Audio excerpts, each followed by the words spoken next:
Estudo do Catecismo da Igreja Católica, com o Padre Bruno Leonardo Braga. Desejei ver com a inteligência o que acreditei. Santo Agostinho.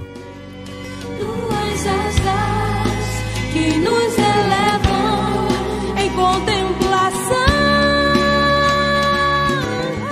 Bom, nós vamos continuar a nossa reflexão sobre o Catecismo da Igreja. Nós parávamos no nosso programa 15 dias atrás com a reflexão sobre a queda, que está dentro da meditação do primeiro artigo da Profissão de Fé, que fala sobre a criação. E nós começamos a falar no último programa sobre o pecado original. E nós paramos na parte em que nós começaríamos a falar sobre as consequências do pecado de Adão para a humanidade. Então, prosseguimos a partir daqui a nossa reflexão. A primeira afirmação que o Catecismo faz sobre essa questão é de que todos os homens estão implicados no pecado de Adão.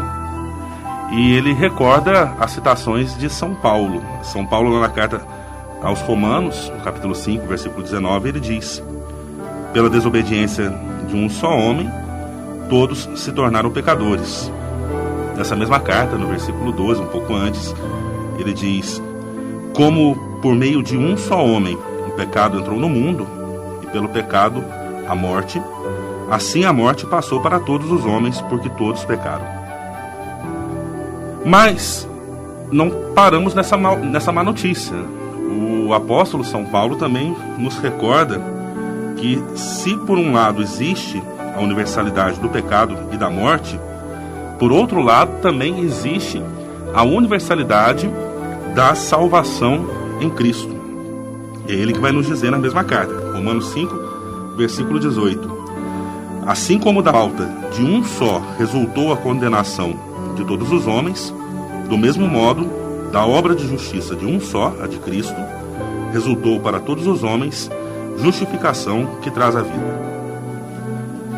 Nessa linha da pregação de São Paulo, a Igreja sempre ensinou que a imensa miséria que oprime os homens e a sua inclinação para o mal e para a morte são incompreensíveis, a não ser que isso se refira ao pecado de Adão.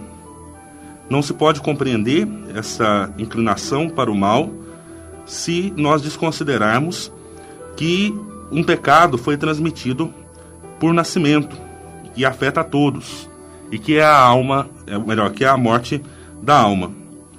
Em razão dessa certeza de fé, a Igreja vai ministrar o batismo para a remissão dos pecados, mesmo as crianças pequeninas, recém-nascidas, que não cometeram pecado pessoal, porque nascem com a mancha do pecado original. Mas de que forma esse pecado que é de Adão, ele veio se transmitir também aos seus descendentes, ou a todo o gênero humano? O que acontece é que em Adão, todo o gênero humano, toda a humanidade, é como um só corpo de um só homem. E em virtude dessa unidade do gênero humano, todos os homens estão implicados no pecado de Adão, como depois também todos estarão implicados na justiça de Cristo. A transmissão do pecado original é um mistério. Nós não podemos compreender plenamente como ela acontece. Mas nós sabemos, pela revelação, que Adão tinha recebido a santidade e a justiça originais, não exclusivamente para si, mas para toda a natureza humana. Quando ele cede ao tentador, Adão e também Eva, eles cometem um pecado pessoal. Eles são culpados do pecado. Mas esse pecado afeta a natureza humana. E assim, eles, como os pais de todo o gênero humano, vão transmitir a natureza humana em um estado decaído. Então é um pecado que será transmitido por propagação à humanidade inteira. Ou seja, pela transmissão de uma natureza humana privada da santidade e da justiça. Por isso a gente fala que o pecado original é um pecado que nós recebemos de falamos de um pecado de forma analógica, na verdade. Porque é um pecado contraído, não um pecado cometido. É um estado, não é um ato. Não é que eu cometi o pecado original. Eu nasci no estado de pecado original. E embora próprio a cada um, o pecado original, ele não tem em nenhum descendente de Adão um caráter de falta pessoal. É a privação da santidade e da justiça originais, mas a natureza humana não é totalmente corrompida. Ela é lesada nas suas próprias forças naturais, é submetida à ignorância, ao sofrimento, ao império da morte e inclinada ao pecado. Lembramos que essa inclinação ao pecado é aquilo que nós chamamos de concupiscência. Pelo batismo, quando se confere a graça de Cristo àquele que é batizado, o pecado original ele é apagado. Isso faz com que o homem volte para Deus. Mas as consequências do pecado original sobre a natureza humana, né, que fica enfraquecida, que fica inclinada ao mal, essa consequência ela permanece mesmo após o batismo. O que faz com que a vida do cristão seja inteira um combate espiritual. O catecismo ele dedica todo um trecho dele a falar sobre esse duro combate que o ser humano tem de travar por causa da consequência do pecado original. Ele diz assim: pelo pecado dos primeiros pais, o diabo adquiriu certa dominação sobre o homem, embora este último permaneça livre. O pecado original acarreta a servidão debaixo do poder daquele que tinha o império da morte, isto é, do diabo. Ignorar que o homem tem uma natureza lesada, inclinada ao mal, dá lugar a graves erros no campo da educação, da política, da ação social e dos costumes. Então sempre temos que ter essa consideração de que a nossa natureza ela está ferida pelo pecado original. E nós precisamos sempre contar com o auxílio da graça para que nós possamos alcançar aquilo que Deus deseja para nós. As consequências do pecado original e de todos os pecados pessoais dos homens, elas conferem ao mundo, no seu conjunto, uma condição de pecadora, que a gente pode denominar com aquele termo de São João, né? O pecado do mundo. Com essa expressão, se quer exprimir a influência negativa que exercem sobre as pessoas as situações comunitárias e as estruturas sociais que são o fruto dos pecados dos homens. Essa situação dramática do mundo, que está inteiro sob o poder do maligno, faz da vida do homem um combate espiritual.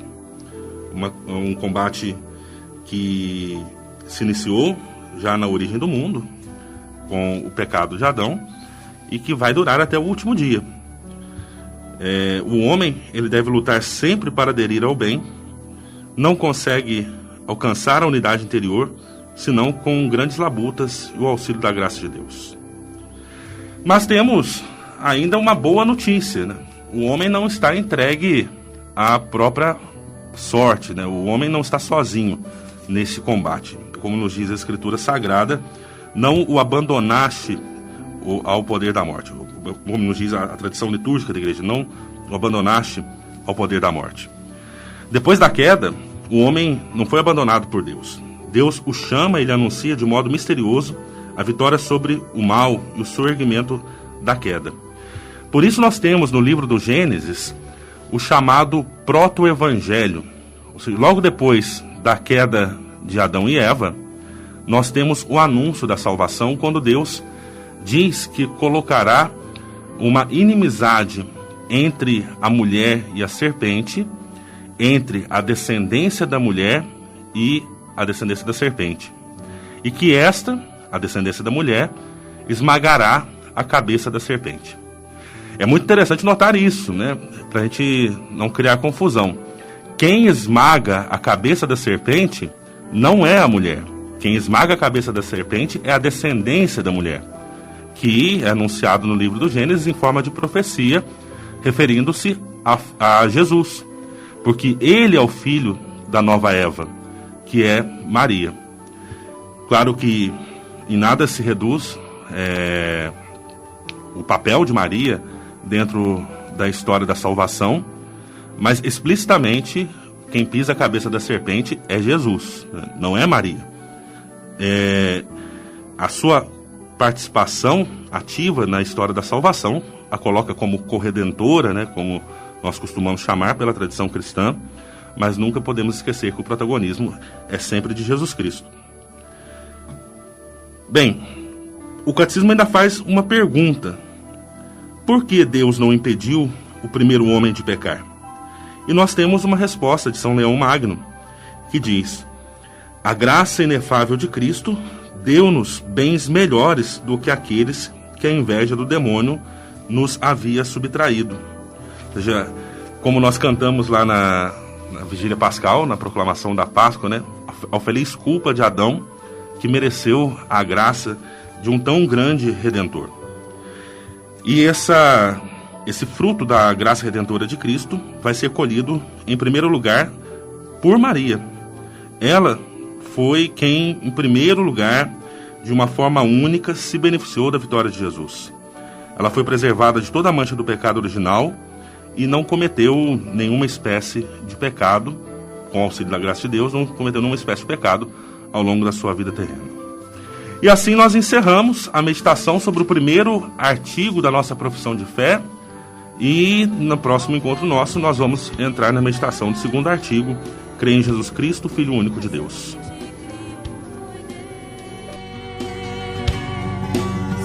Do